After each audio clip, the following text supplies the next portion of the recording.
Tällä viikolla mua vituttaa kantasuomalaiset, koska mä niin tiesin, että Kasuhan se oli, joka poltti sen Ylivieskan kirkon. Eikä tää ole ensimmäinen kerta.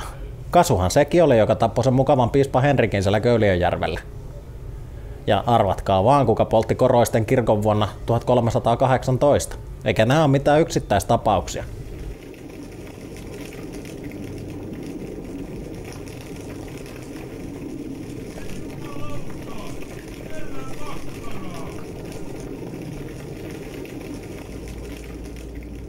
Ne on kaikki just tollasi. Rikollista elementti. Kännissä raiskataan suomalaisia naisia. Ja mongerretaan jotain kieltä, mitä 99,9% maailman väestöstä ei ymmärrä.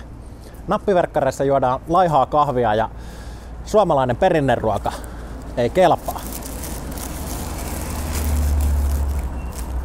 Ei vittu, täällä on suolakurkkuja. Öisin ei uskalla kaduilla kävellä, kun siellä vaan valkoiset naamat loistaa pimeydessä ja nakkikioskille ei ole kunnon ihmisillä mitään asiaa, kun siellä se Kasu odottaa, että milloin se pääsee tuikkaamaan puukolla.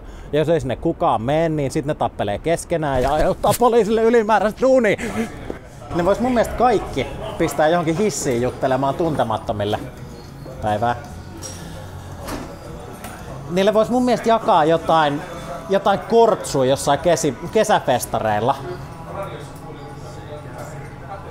Idea. Ilmaisia kortsui kesäfestareilla nuorille. Onks kukaan tehnyt tätä? Se voisi olla kesäkumi. Missä on poliittinen selkäranka? Missä on tahto? Suomi ei tarvitse enää yhtäkään kantasuomalaista lisää. Se mun mielestä meidän kaikkien aika huuttaa yhdessä, että kohdut kiinni! Kohdut kiinni! Kohdut kiinni! Kohdut kiinni! Kohdut kiinni! Kohdut kiinni! Kohdut kiinni! Kohdut kiinni! Kohdut kiinni! Kohdut kiinni! Kohdut kiinni! Tällainen vitutus tällä kertaa. Painakaa tilausnappulaa, kattokaa muut videot ja ei siinä muuta kuin, että kohdut kiinni.